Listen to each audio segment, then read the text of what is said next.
नमस्कार, स्वागत है आप सबका मिस्टिकल टॉक्स के एक और नए एपिसोड में।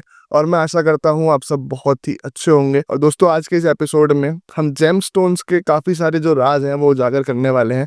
आप लोगों को काफ़ी ज़्यादा दिक्कत रहती हुई, काफ़ी ज़्यादा डाउट्स आपके मन में रहते होंगे, लेकिन हम पूरी कोशिश करेंगे कि इस एपिसोड में आपके डाउट सारे क्लियर हो जाए। तो ज़्यादा समय न लेते हुए स्वागत करना चाहूँगा हमारे आज के खास मेहमान जो हमारे साथ मौजूद हैं, तरुण कटारिया जी। जय श्री राम। बहुत बहुत स्वागत है आपका। जय श्री राम।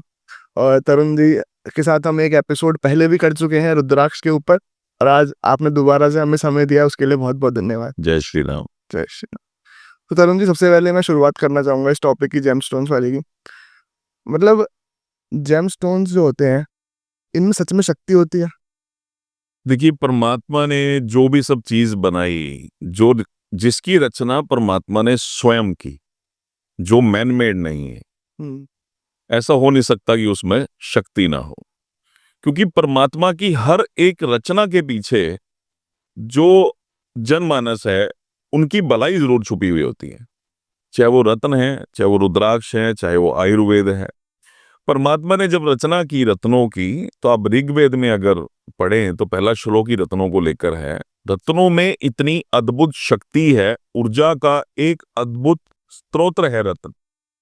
लेकिन रत्न असली हो, कि जो जिक्र परमात्मा ने ऋग्वेद में किया रत्नों को लेकर, या बहुत हम बुक्स पढ़ते हैं, बहुत सारा ज्ञान अर्जित करते हैं, तो उनमें जो रत्नों के बारे में लिखा गया है ना, वो सिर्फ असली रत्नों के बारे में लिखा गया है। तो रत्न अगर असली है तो एक बहुत बड़ी शक्ति का स्तोत्र है वो।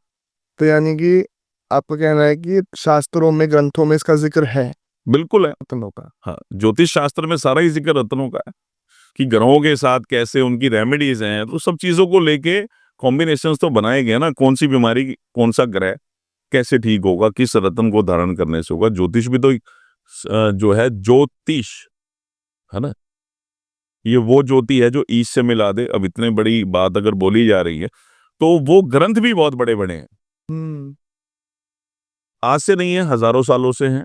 हमारे ऋषि मुनि, महात्मा वशिष्ठ जैसे मुनि, ठीक है, जो नक्षत्रों को देखते थे, ग्रहों के ऊपर बातें करते थे, या ग्रहों के बारे में उन्होंने लिखा, भृगु ऋषि हो गए, है ना। तो ये बहुत बड़े ग्रंथ हैं। इन ग्रंथों में भी ये है, ये रेमेडी के लिए रत्न इस्तेमाल किए जाते हैं, लेकिन रत्नों में वास्तविक एक शक्ति है। तो ये जो रत्न होते हैं, ये आते कहाँ से हैं? देखिए, रत्न जो है ये पृथ्वी के गर्भ से आते हैं, ठीक है। ये एक रॉ मटेरियल होता है, खदानें हैं इनकी, खुदाई होती है, उसमें से रॉ मटेरियल निकलता है। रॉ मटेरियल अलग अलग माइंस हैं, जैसे ऑस्ट्रेलिया है पन्ने के लिए, जाम्बिया है, श्रीलंका में सिलोन माइन है, ठीक है, इटली का मूंगा है, जापान का मूंगा है, ठीक है। तो सब अलग अलग माइंस हैं। कुछ समुंदर की उपज है, कुछ धरती के गर्भ में होते हैं। तो हर रत्न अलग अलग कंट्री से आता है। हमारे भारत से में भी बहुत सारी रत्नों की खाने हैं। हर कंट्री से, हर माइन से, अलग माइन से रत्न आते हैं। तो ये रत्न जो होते हैं, ये काम कैसे करते हैं हमारी एनर्जी के साथ? ये बड़ा अच्छा क्वेश्चन है आपका। देखिए, रत्न हम धारण करते हैं प्लेनेट को देखकर। जब होरोस्कोप आप किसी को दिखा रहे हैं या हमें दिखा रहे हैं, वहां एक चीज ये देखने वाली है कि प्लेनेट बहुत वीक है, प्लेनेट खराब नहीं है।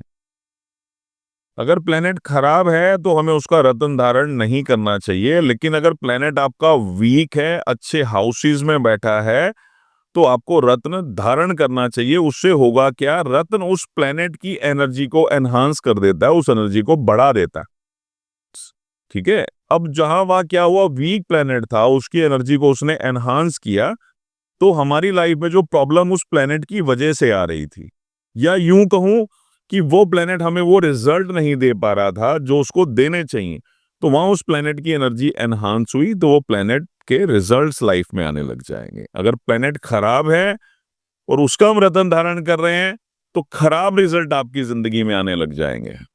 अच्छा, इसमें फेक और रियल भी होते हैं। आज के टाइम पे हम देखते हैं कि बाजार में बहुत सारे फेक भी हैं रत्न। तो ये फेक और रियल की पहचान कैसे होती है? देखिए, फेक भी जो रत्न है ना, अब इसके बारे में मैं क्या कहूं शब्दों में, कि ये इसलिए बनाए गए कि जरूरत इंसान ने ही उसकी पैदा की, कि इंसान ने खुद चाहा कि मुझे ऐसे रत्न मिले। अब चाहा क्यों? अब ये सवाल हमारे दर्शकों के मन में आएगा कि कौन चाहेगा मैं नकली पहनूं। जितने भी रत्न हैं, हम यह बात मोती की कर लेते हैं। मोती हर किसी को साउसी चाहिए, बसरा मोती चाहिए, वो उसकी कीमत नहीं अदा करना चाह रहा। कारण हम ऑनलाइन प्लेटफॉर्म पे देखते हैं 100 रुपए का मोती, 300 रुपए का पन्ना, 500 रुपए का पुखरा, 700 रुपए का नीलम। तो ये पॉसिबल नहीं है। देसी घी के भाव में ही आएगा, मामरा बादाम के भाव में ही आएगा। ये पॉसिबल नहीं है कि वो 100-200 रुपए किलो में आ जाएगा। ठीक है। अब होता क्या है वहां पे कि मान लीजिए हम पन्ने की यहाँ बात कर लें या हम साउसी मोती की बात कर रहे थे, तो वहां उसके नीचे निशान जरूर आएंगे, छोटे छोटे डॉट्स भी उस पे आ सकते हैं, बिकॉज वो एक नेचुरल उपज है। एक सिप्पी के अंदर एक मोती पैदा होता है, तो वो अंदर सिप्पी के अंदर एक मोती है। ठीक है, उस पे निशान भी एक आधा आ सकता है, लेकिन वो है तो नेचुरल। अब यहाँ पे मैनमेड भी है, उसको फ्रेश वाटर बोलते हैं। ठीक है, वो मैनमेड है। जैसे आपने बहुत सारे यूट्यूब वीडियोस देखे होंगे कि लोगों ने घर में टैंक्स लगाए हुए हैं, उसमें सिप्पी को लटका देते हैं, 6-8 महीने 9 महीने का प्रोसेस है, उसमें से एक मोती हो जाता। उसकी कीमत और कम हो गई। उसके बाद वो चीज आती है जैसे बटन मोती बोलते हैं। ठीक है, वो चाइना से आता है, चाइना से बहुत चीजें आ रही हैं, वो सब मैनमेड है, वो काम नहीं करते हैं। लेकिन जब क्वालिटी और प्राइस को कंपेयर करेंगे तो बहुत ज्यादा अंतर आ जाता है। ठीक है, वही चीज ऑनलाइन मिल रही है, वो प्लास्टिक, वो सब चीजें। ठीक है ना। ऐसे ही जब हम पन्ने की बात करें, पन्ने में रेशा आएगा ही आएगा। पन्ने की पहचान ही रेशा है, पन्ने के अंदर रेशा है। ठीक है।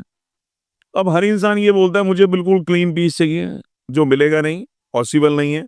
अच्छा, क्लीन अगर मिल भी जाएगा तो उसकी कीमत बहुत ज्यादा हो जाएगी, जो वो अदा नहीं कर पाएगा। वो कहाँ भागेगा? वो उस प्लेटफॉर्म की तरफ भागेगा जहां उसको सस्ता मिलता है। वहां मिलेगा ग्लास। बहुत सारी वीडियोस हैं यूट्यूब पे जो एक बॉटल के ग्लास से वो पन्ने को बना रहे हैं, सब चीजें है ना। ऐसी पुखराज है, पुखराज में रेशा आएगा ही आएगा। हम एक नॉर्मल रेंज में हैं, एक मिडिल क्लास फैमिली से हैं, एक बजट में एक पुखराज लेना चाह रहे हैं, तो रेशा आएगा ही आएगा। वहां अब क्या होगा कि बंदा ये कह रहा है मुझे बिल्कुल क्लीन पीस चाहिए, तो वो ग्लास ही आएगा। कीमत वो अदा नहीं करना चाह रहा है, तो वो ग्लास ही आएगा। पॉसिबल नहीं है। कोई भी व्यापारी, कोई भी इंसान, कोई भी एस्ट्रोलॉजर अपनी पॉकेट से नहीं देगा। अगर उसने 10,000 का खरीदा है तो वो 11,000 का बेचेगा उसको। ठीक है। लेकिन यहाँ ग्राहक बोल रहा है कि मुझे 10,000 रुपए में 2 लाख वाला पत्थर चाहिए, 2 लाख वाला जेमस्टोन चाहिए, जो पॉसिबल नहीं है। ऐसे ही मूंगा है, मूंगे में डुप्लीकेट भी आता है। ठीक है, फिलिंग वाला मूंगा भी आता है। ऐसे ही ओपल है, ओपल डबलेट भी आते हैं जिसपे फायर को चिपकाया हुआ होता है, आम इंसान को पता नहीं लगता। अगर आप अच्छे ऑस्ट्रेलियन ओपल में जाएंगे या बोल्डर ओपल में जाएंगे या लाइटनिंग रिच माइन में जाएंगे, कूपर पैटी माइन में जाएंगे, तो उसके ओपल बहुत अच्छे होते हैं, बहुत अच्छी फायर होती है उस पर। नो डाउट रिजल्ट्स भी ओपल के बहुत अच्छे हैं। अगर मैं ये कहूँ कि रत्नों में आज आज की डेट में मैं बात करूँ, तो लग्जरी, पैसा, हर चीज, शोहरत, नाम सब देने वाला आज के टाइम में ओपल है। बहुत अच्छा स्टोन है, शुक्र के लिए बहुत अच्छा स्टोन है। तो डिपेंड करता है यार हमारी सोच पे, कि हमारी सोच क्या है। हम एक अच्छा पत्थर तो लेना चाह रहे हैं, लेकिन उसकी कीमत नहीं अदा करना चाह रहे हैं। दूसरी बात, सर्टिफिकेट्स की तरफ हम लोग भागते हैं। ठीक है। अब आपने मेरे से ही पूछा कि सर मोती कितने का, मैंने आपको कहा 5,000 रुपए का। आपने ऑनलाइन देखा 300 रुपए का विद सर्टिफाइड। आप क्या करेंगे? ऑनलाइन की तरफ भागेंगे, आप मेरे पास नहीं आएंगे। लेकिन वहां आपको ये पता ही नहीं है कि वो प्लास्टिक था, वो एक मोती था। आपने कार्ड देखा, कागज का टुकड़ा देखा, उस पर लिखा हुआ था साउथ सी पर्ल। जबकि साउथ सी पर्ल कोई भी लैब नहीं लिखती है। अच्छी लैब्स जो हैं, ऑथेंटिक लैब जो है, वो नहीं लिखती हैं। वो ये लिखेगी सोल्ट वाटर पर्ल, समुद्री पानी का मोती, नमकीन पानी का मोती। अगर फ्रेश वाटर है, मीठे पानी का मोती है, तो उसके नीचे लिखेंगे फ्रेश वाटर पर्ल। ऐसी ओपल है। ठीक है, नेचुरल ओपल लिखेंगे उस पर। ठीक है, अगर उसके कमेंट्स में लिख देंगे प्ले फायरिंग ऐसा करके, तो ऐसी पन्ना है, पन्ने पे वो नेचुरल एमरल्ड लिखेंगे, अच्छी लैब्स। लेकिन कभी भी वो नेचुरल जाम्बिया एमरल्ड नहीं लिखेंगी। क्यों? जाम्बिया लिखने के लिए उस पन्ने को टेस्ट करना पड़ेगा, उसके माइन को टेस्ट करना पड़ेगा कि इसका जो माइन है वो जाम्बिया का है। ठीक है, अब बहुत सारे माइन है, ब्राजील भी है, जाम्बिया भी है, पंशीर का पन्ना भी आता, कोलंबियन पन्ना आना बंद हो गया, बहुत समय से बंद हो गया, लेकिन लोगों को आज भी तलाश रहती है उसकी। हाँ, ऑनलाइन बहुत सारी आप वेबसाइट देखेंगे, 799, 699 Colombian emerald 15 carat, 10 carat, 8 carat मिल जाता है, जो पॉसिबल ही नहीं है, इस पूरी सृष्टि में पॉसिबल नहीं है। जहां से वो पत्थर निकलता है ना, रॉ मटेरियल है ना, वो भी उस रेट में पॉसिबल नहीं है। तो ये चीजें हम थोड़ा सा, अगर जो हमारे दर्शक हैं वो ध्यान रखें कि हम एक परचेज कर रहे हैं तो एटलीस्ट अच्छी चीज परचेज करें, और अच्छी चीज अच्छी कीमत में ही आएगी। ऐसा इसमें एक डाउट शायद लोगों के मन में भी रहता है कि क्या छोटे बच्चे जो हैं वो जेमस्टोन्स धारण कर सकते हैं? जी, छोटे बच्चे देखिए बिल्कुल जेमस्टोन धारण कर सकते हैं। ग्रहों की चाल में, कुदरत की विडंबना में, ग्रहों की माया जाल में बच्चे भी फंसे हुए होते हैं, ऐसा नहीं है। बहुत बार हम ऐसा देखते हैं कि बच्चे स्टार्टिंग से ही बीमार चल रहे हैं, पैदा हुआ और वो हर दूसरे दिन इन्फेक्शन हो रहा है, बच्चा ठीक नहीं है, ऐसी बहुत सारी चीजें आम जिंदगी में होती हैं। तो वहां क्या रहता है, छोटा सा रत्न देखना पड़ता है कौन सा प्लेनेट उसको डिस्टर्ब कर रहा है। या ऐसा कई बार ज्योतिषी देखते हैं, हम लोग देखते हैं कि भाई आने वाले समय में, यानी मान लीजिए बच्चा 1 साल का है और हमें ये दिख रहा है कि 5 साल की उम्र में आने के बाद, या किसी ज्योतिषी को दिख रहा है कि इस बच्चे के जीवन में भयंकर कष्ट आने वाला है। ठीक है, अच्छा ज्योतिषी है और उसने बहुत अच्छी कैलकुलेशन की, तो वहां पे वो उस ग्रह का रत्न पहना सकता है किसी दूसरे प्लेनेट की स्पॉट लेने के लिए, कि ये तो नेगेटिव है, ये तो नेगेटिव रिजल्ट देगा, लेकिन दूसरे प्लेनेट की स्पॉट लेके, ठीक है, उसकी पावर्स को हम अगर बढ़ा दें तो इस जो प्लेनेट अभी रिजल्ट देने वाला है, इसके रिजल्ट थोड़े से कम हो जाएंगे, या यूं भी कह सकते हैं खत्म हो जाएंगे। तो छोटा सा एक रत्न पेंडेंट में पहनाया जा सकता अच्छा, पेंडेंट है, बिल्कुल पहनाया जा सकता उंगली में नहीं? है। तो बच्चे की उंगलियां बहुत छोटी छोटी होती हैं। अच्छा। हाँ जी, अच्छा। अच्छा, ऐसे एक और होता है कि जैसे किसी की अगर मृत्यु हो जाए और वो रत्न धारण करता था, तो अब मरने के बाद वो रत्न रखना चाहिए या नहीं रखना चाहिए? बड़ा अच्छा सवाल है ये आपका, आदित्य जी। उस रत्न को धारण नहीं करना चाहिए। उसके पीछे देखिए कारण है। जब उसको रत्न पहनाया गया, ठीक है, किसी अला बला को टालने के लिए पहनाया गया, उसकी कोई ऐसी प्रॉब्लम थी जिसको खत्म करने के लिए पहनाया गया। रत्न जो काम करते हैं, आप यूं मान के चलिए, अपनी एनर्जी हमारे खून में मिलाते हैं। ठीक है, रत्न के अंदर एक एनर्जी है, हमने यहाँ फिंगर में पहना तो उसकी एनर्जी हमारे शरीर पे काम कर रही है। ठीक है, और वो नेगेटिविटी जो है हमारी, वो भी उस रत्न के साथ जुड़ गई। ठीक है, हमारा कोई कष्ट है जिसको उतारने के लिए, या हमारी कोई समस्या ऐसी थी जिसको खत्म करने के लिए हमारे को किसी अच्छे विद्वान ज्योतिषी ने रत्न पहनाया, तो वो कष्ट भी वो रत्न पे आ जाता है। बहुत बार ऐसा देखा कि रत्न टूट जाते हैं, खंडित हो जाते हैं। ठीक है, चूरा चूरा हो गया रत्न। तो अब वो क्या था कि वो विपदा थी जो उस रत्न पे आ गई। रत्नों में इतनी पावर बताई गई है शास्त्रों में। तो अगर किसी इंसान की मृत्यु हो गई है तो उस रत्न को धारण नहीं करना चाहिए, वो जल प्रवाह कर देना चाहिए। जैसे अभी आपने एक जिक्र किया कि रत्न चूरा चूरा हो जाते हैं, तो ऐसा कई बार मैंने नोटिस भी करा है कि किसी ने रत्न धारण किया हुआ तो उसका रत्न जो है वो खंडित हो गया, क्रैक आ गया है, कुछ भी हो गया, तो वो क्यों होता है ऐसा? देखिए, इसके पीछे 2 कारण हैं। जो मेन कारण है हम उस पर बात करेंगे। एक तो रत्न की क्वालिटी। देखिए, जैसे हम पन्ने की बात करें, पन्ने में जाम्बिया माइन में ही, ठीक है, जाम्बिया के ही पन्ने में ऐसे रत्न भी आते हैं जो अगर मान लीजिए आपने पहना हुआ है तो थोड़े टाइम बाद वो चटक जाते हैं। लेकिन वहां पे जवाब आपके पास ये आता है कि आपका कष्ट था, इसने ले लिया और ये चटक गया, पहली चीज। और बहुत सारे रत्न और भी, जैसे ओपल है, ओपल बहुत जल्दी टूट जाता है।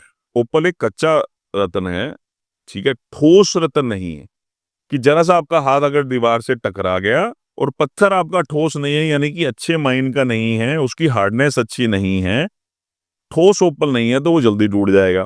और वहां भी एक बात ये आएगी कि जी आपका कष्ट था वो उतर गया। हर बार ऐसा नहीं होता है। ठीक है, रत्न टूटते हैं, लेकिन एक अच्छी क्वालिटी का रत्न आपने धारण किया हुआ है, वो रत्न ऐसा नहीं टूटता। उसकी बिकॉज उसकी हार्डनेस होती है, हर पत्थर की अपनी हार्डनेस है। वो देखने वाली चीजें होती हैं सबकी, किस पत्थर की कितनी हार्डनेस है, और अलग अलग माइन में अलग अलग हार्डनेस भी आती है।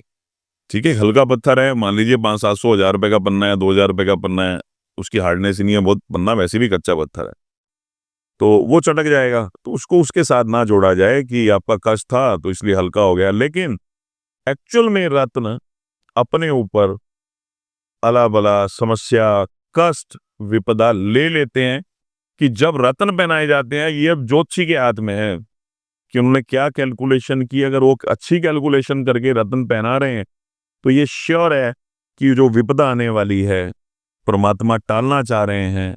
ठीक है, लेकिन ये रास्ता परमात्मा ने बनाया रत्न धारण करने का। परमात्मा चाहेंगे तो, और अगर समस्या टल रही है तो वो रत्न पे आ जाएगी, तो वहां रत्न ब्रेक हो जाता। अच्छा, रत्न धारण करना कैसे चाहिए? क्या-क्या चीज़ें देखी जाती हैं? क्योंकि आजकल काफ़ी लोग जो हैं वो अपने हिसाब से भी पहन लेते हैं, किसी भी हाथ में, किसी भी उँगली में।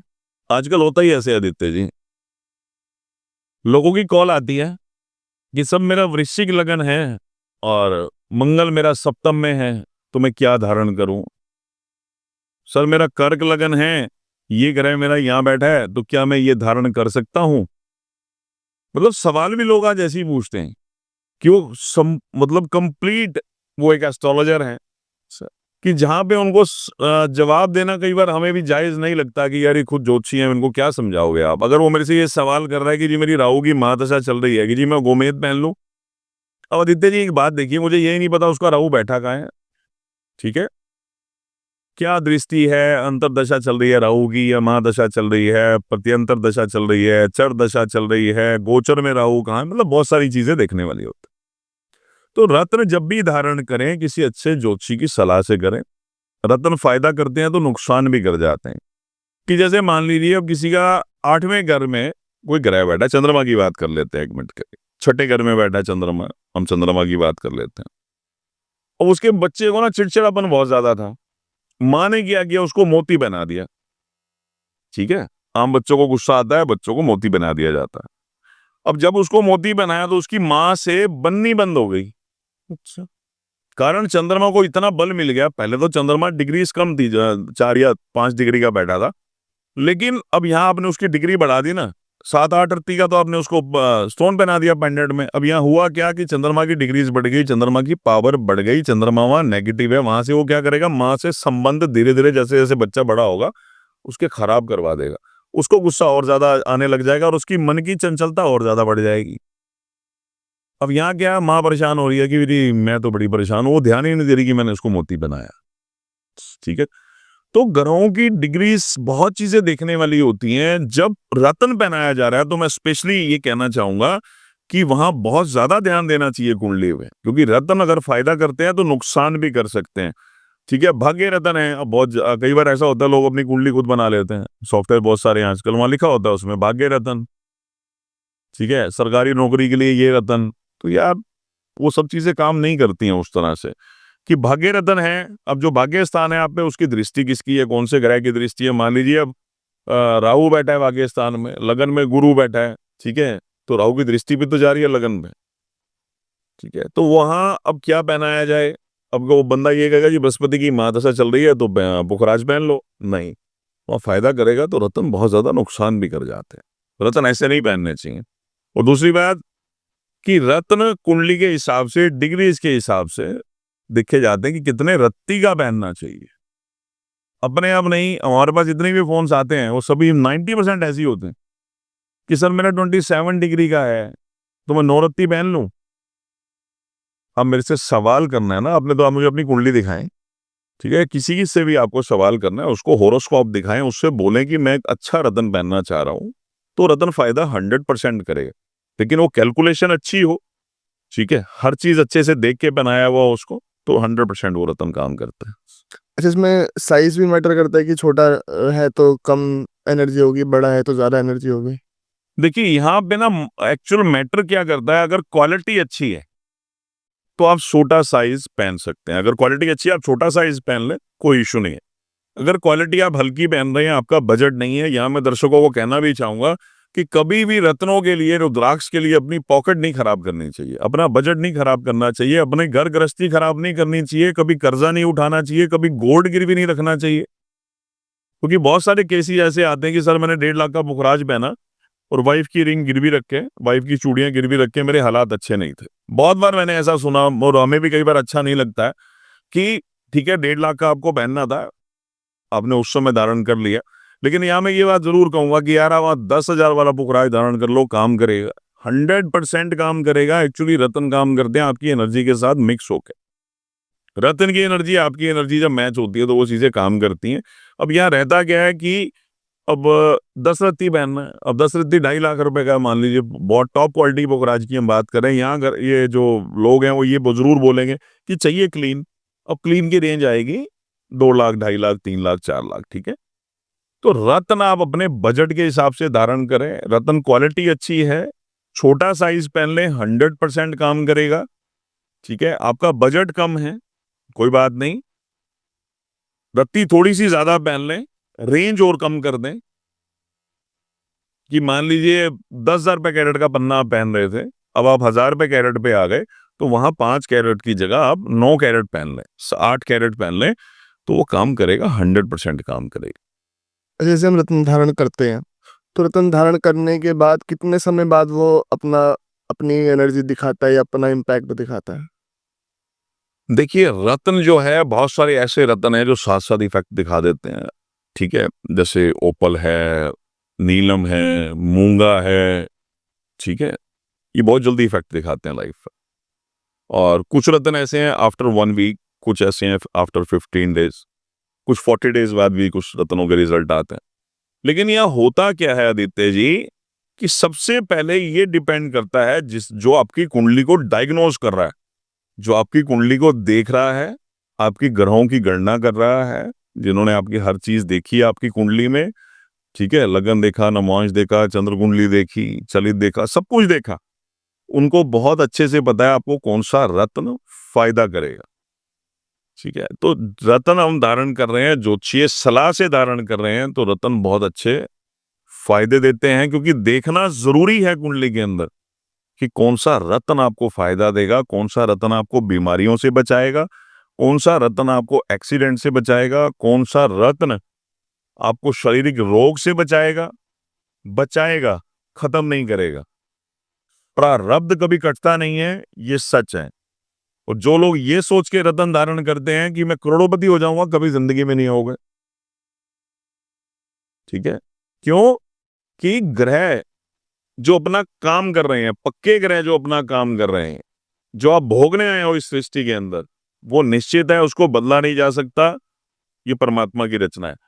रतन का योगदान आपके जीवन में इतना रहता है, जो कष्ट इतना होके आना है वो इतना होके आ जाए, या इतना ही आना है, लेकिन वो ऐसे ना आए, आराम आराम से धीरे धीरे धीरे धीरे धीरे आपकी जीवन में छोटे छोटे कष्टों के साथ वो चीज निकल जाए। तो ये रतन का काम है, या वीक प्लेनेट को स्ट्रॉन्ग करना, कि हमें वो वीक प्लेनेट है, भाग्य स्थान में बैठा है, बहुत वीक होके बैठा है, हमने अपने भाग्य को बदलना है, या हम भाग्य स्थान को स्ट्रॉन्ग करना चाह रहे हैं, भाग्य के प्लेनेट को स्ट्रॉन्ग करना चाह रहे हैं, तो उसके लिए हम रतन धारण कर रहे हैं। तो वहां होगा क्या कि रतन धीरे धीरे धीरे धीरे उस प्लेनेट को बली करेगा, आपकी लाइफ में वो चीजें आएंगी, कुछ आपके रूटीन्स चेंज होंगे, कुछ आपका माइंड चेंज होगा कि हाँ यार, जैसे मान लीजिए आपको जॉब नहीं मिल रही है, ठीक है, और आपने रतन धारण कर लिया, उससे होगा क्या, ये नहीं है जॉब आपके चल के आपके घर आ जाएगी, कि अमानी जी आएंगे कि जी आप आइए जियो में जॉब कर लीजिए, ऐसा नहीं होगा। आपका माइंड काम करेगा, ठीक है, आप 2 4 10 जगह अपना इंटरव्यू देंगे, रिज्यूम भेजेंगे, ठीक है, आपकी सिलेक्शन हो जाएगी, कि आपका जो माइंड है, आपकी ऑरा, आपकी एनर्जी उस चीज पे काम करने लगी, ये चीज है।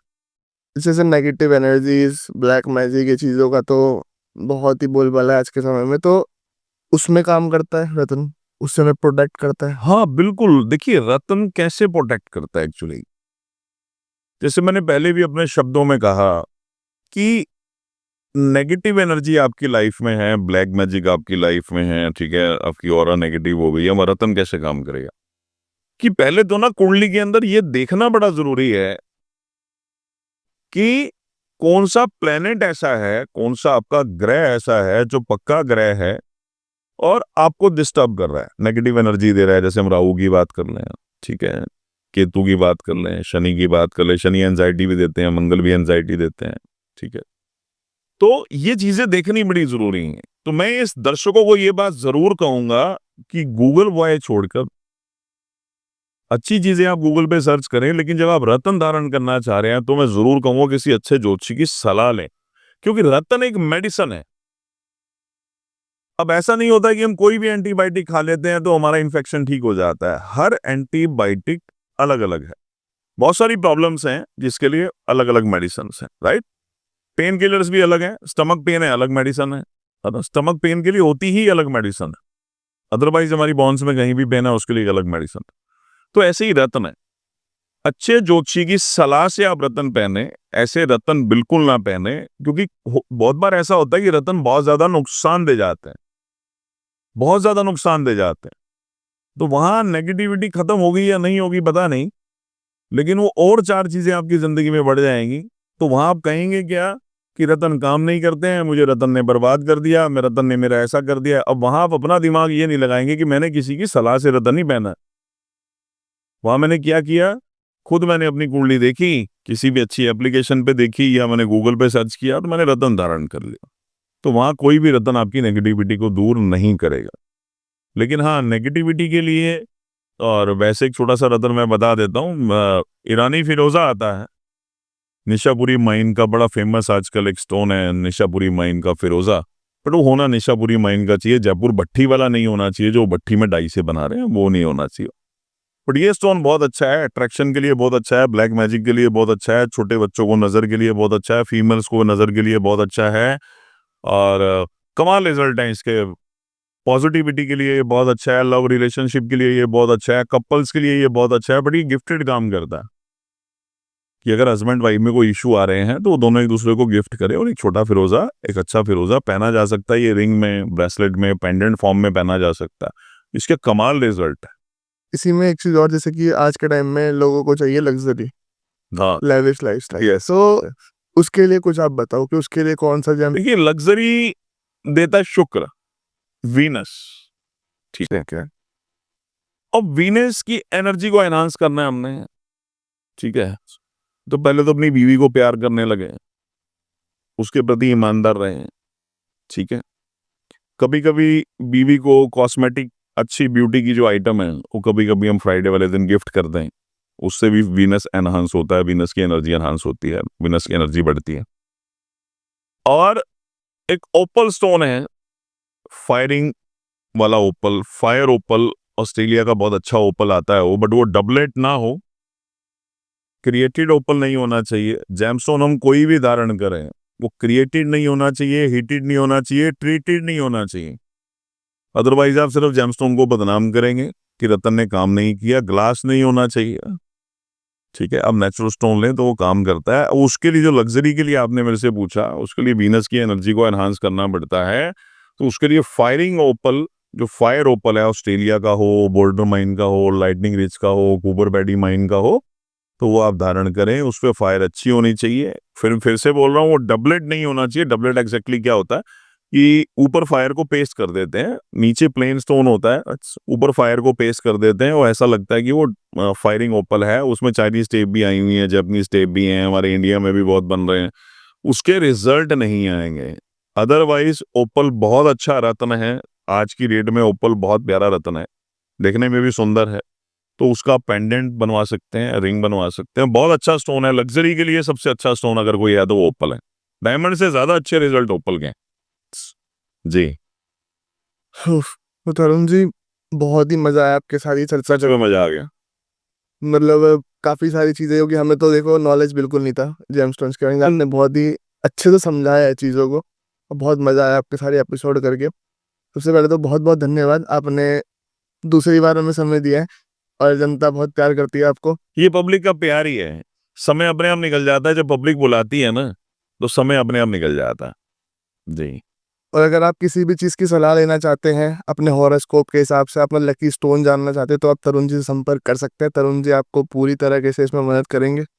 तो आशा करता हूँ ये एपिसोड आप लोगों को अच्छा लगा होगा, और अच्छा लगा है तो जुड़ जाइए चैनल के साथ में। ऐसे ही बहुत सारी पर्सनैलिटीज आती रहेगी और हम उनसे अलग अलग नए नए विषयों पर चर्चा करते रहेंगे और नई नई बातें जानते रहेंगे। मैं मिलूंगा आपसे अगले एपिसोड में, तब तक के लिए जय हिंद, वंदे मातरम, जय श्री राम। जय श्री राम। है।